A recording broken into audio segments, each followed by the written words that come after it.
Good morning, everybody. This is the What Can I Do podcast, book club edition, and we're reading Desmond Tutu's No Future Without Forgiveness today. It's an interesting follow-up to what we read about from Nelson Mandela.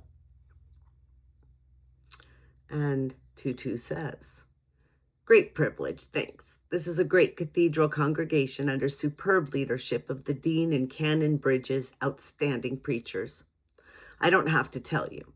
I have been speaking about TRC and reconciliation and forgiveness for quite a bit. Had you asked people before 1990 what they expected would happen in South Africa, then most would have said they expected South Africa to be overrun by the most awful bloody catastrophe and racial conflagration. It did not happen. Instead, there was the remarkably peaceful transition marked by the scenes forever etched on our consciousnesses by lines of South Africans of all races going to vote, most for the very first time. I was 62. Nelson Mandela was 76. The disaster did not strike us. Then they said, you wait until a black-led government is in charge. Then we will see the most awful orgy of retribution and revenge when the blacks so long downtrodden would get their own back from the whites so long the top dogs. It didn't happen. Instead, people were amazed by the process of the TRC when perpetrators of some of the most gruesome atrocities received amnesty in exchange for the truth. When victims demonstrated a remarkable magnanimous,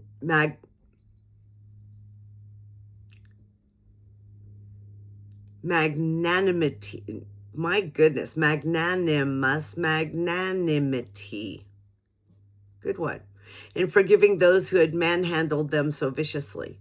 Perpetrators and victims sometimes embraced in a remarkable act of confession, forgiveness, and reconciliation.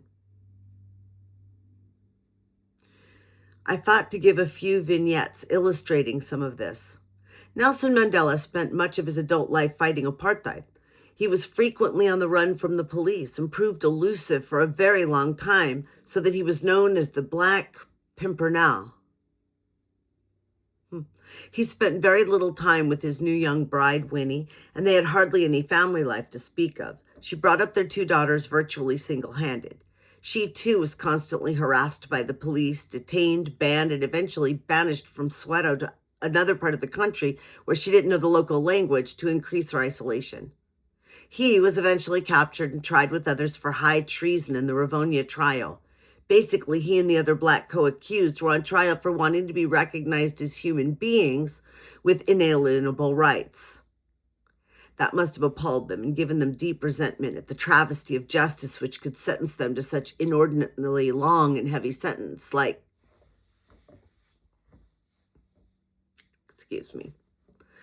That must have appalled them and given them deep resentment at the travesty of justice, which could sentence them to such inordinately long and heavy sentences, life imprisonment,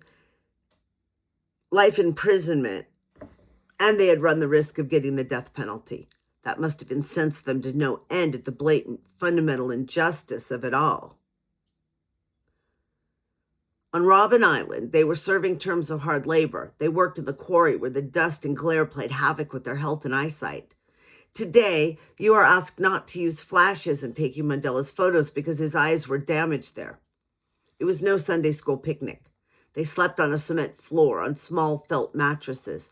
It was possible to have come to this place with white-hot anger at a miscarriage of justice in the court, and that anger and resentment could have multiplied and festered and poisoned your entire being.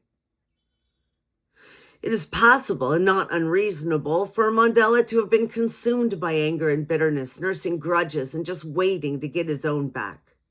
Had Mr. de Klerk, when he met Nelson Mandela, encountered an embittered man who was hell-bent on revenge, then it's almost certain that the courageous initiatives he was to announce on February 2nd, 1990 would have been stillborn. And the negotiated settlement might never, almost certainly would never have happened, and the miracle we all acclaim as a peaceful transition would never have been. There would have been no future except that foretold in the grim predictions we mentioned at the beginning.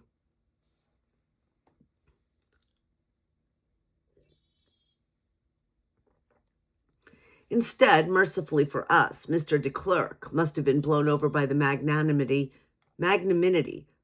I don't know why I can't say that word reading it. When I think in speech, I can. Let that be a lesson to you that really good readers still can get tripped up over things, especially out loud. The generosity of spirit, the absence of a lust for revenge. So it is not to theorize when we say there's no future without forgiveness, that this was no namby-pamby thing for religious people, but that it did belong in the realm of realpolitik. And he did demonstrate some remarkable examples. At his inauguration as president, his white jailer attended as a VIP guest of the new president. That was a kind of defining gesture of someone the world has come to admire. No, revere as an icon of forgiveness and reconciliation. Throughout his presidency, he would carry out some remarkable such gestures. He invited to lunch Dr. Percy Utar, who had been the prosecutor in the Rivonia trial, where Mandela was sentenced to life imprisonment, and Dr. Utar demanded the death sentence. Instead of gloating and vilifying this man, here he was eating lunch with him as an honored guest at the presidency.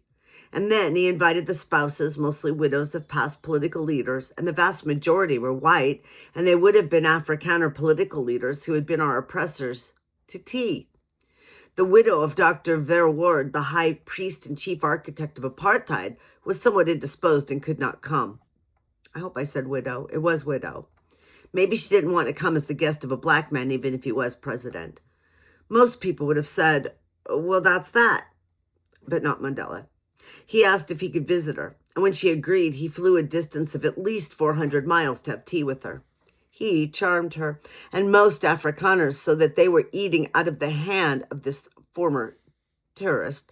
And now we don't have to be too smart to think what horrors would have befallen our land had Mandela advocated revenge instead of forgiveness, retribution instead of reconciliation, peace instead of continued hostility and the armed struggle. There would have been no future. Our land would have lain in dust and ashes.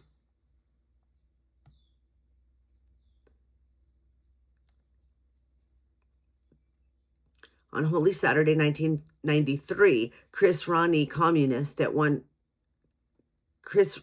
is a transcript, so it's possible that some things were not, if something doesn't make sense, maybe it didn't get translated, because they're misspelling Mandela in a few places. But I'll read it the way it is, because I don't know different. On Holy Saturday, 1993, Chris Ronnie, communist.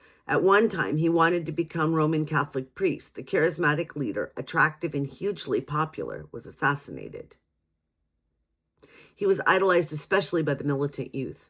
I was devastated and wept like a baby because I too loved him dearly. He would almost certainly have succeeded Mandela as president. Our country has never been closer to an almighty explosion and conflagration. The black youth especially were ready to go on the rampage to avenge his killing. Nelson Mandela and lesser lights like yours truly went on the TV and radio, having been asked by President de Klerk,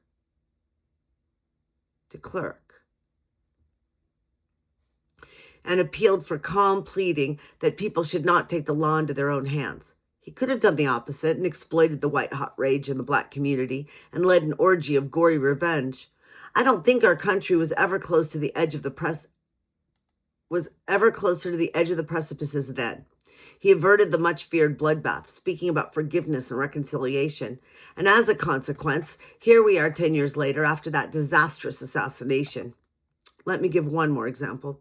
Amy Beale was an American Fulbright scholar who had been very active in the anti-apartheid struggle. She went to do research at the UWC with an almost exclusively black student body. One afternoon, she drove a black friend home to one of the black ghetto townships. As she was returning to town, a mob of stone-throwing and stick-wielding youth saw her. They shouted out the slogan of one of the liberation movements, "One settler, one bullet." They killed her gruesomely, stabbing and stoning her to death as she tried to escape on foot. The leaders of this frenzied mob were apprehended and sentenced to long terms of imprisonment. They applied for amnesty. Amy's parents, Peter and Linda Beale from California, attended the amnesty hearing and supported the granting of amnesty.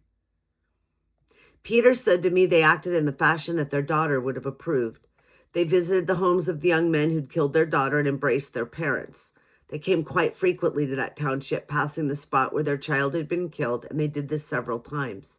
They were spending more time in South Africa than in California.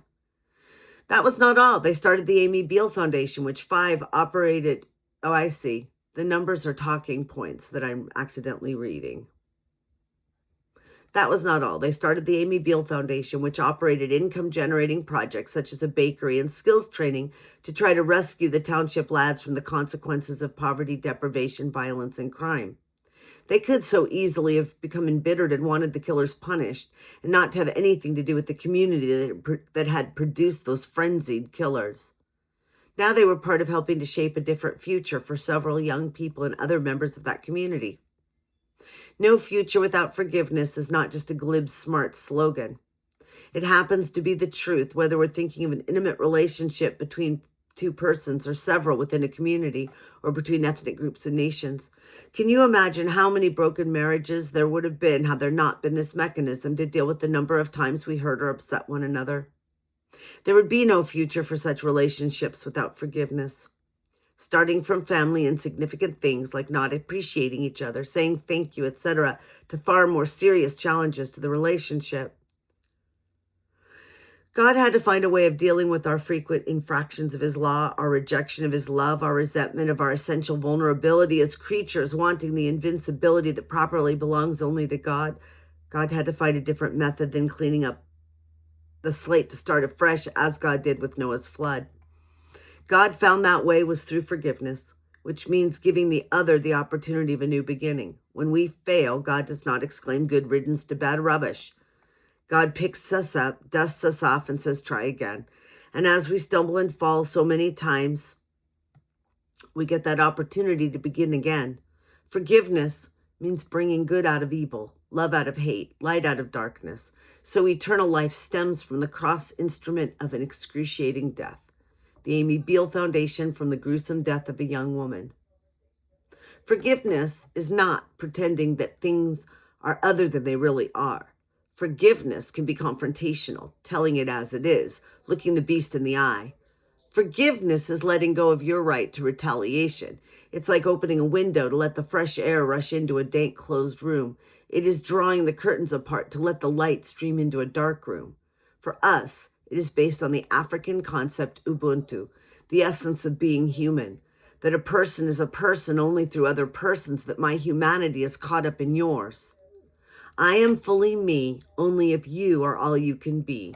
Anger, resentment, nursing grudges, corrode, subvert the summum bonum, the great good of the African worldview, communal harmony, and they eat away at the very vitals. To forgive is not being altruistic. It is the best form of self-interest. You know what happens to your blood pressure when you're caught in a traffic jam? How come they let all those morons drive a car? To forgive is good for your physical health as it is for your spiritual health. When you don't forgive, you shut tight the channels that would enable you to be forgiven in your turn. You can't appropriate God's forgiveness when you're clogged up with unforgiveness. And so, in the Middle East, they will go inexorably on, suicide bomber provoking harsh reprisal, going against the biblical injunction of an eye for an eye because of collective punishment. And as sure as anything, there will be a suicide bomber to avenge the latest Israeli. And as sure as anything, there will be a suicide bomber to avenge the latest Israeli reprisal ad infinitum, or Rwanda. Is it not clear that without forgiveness, there is no future?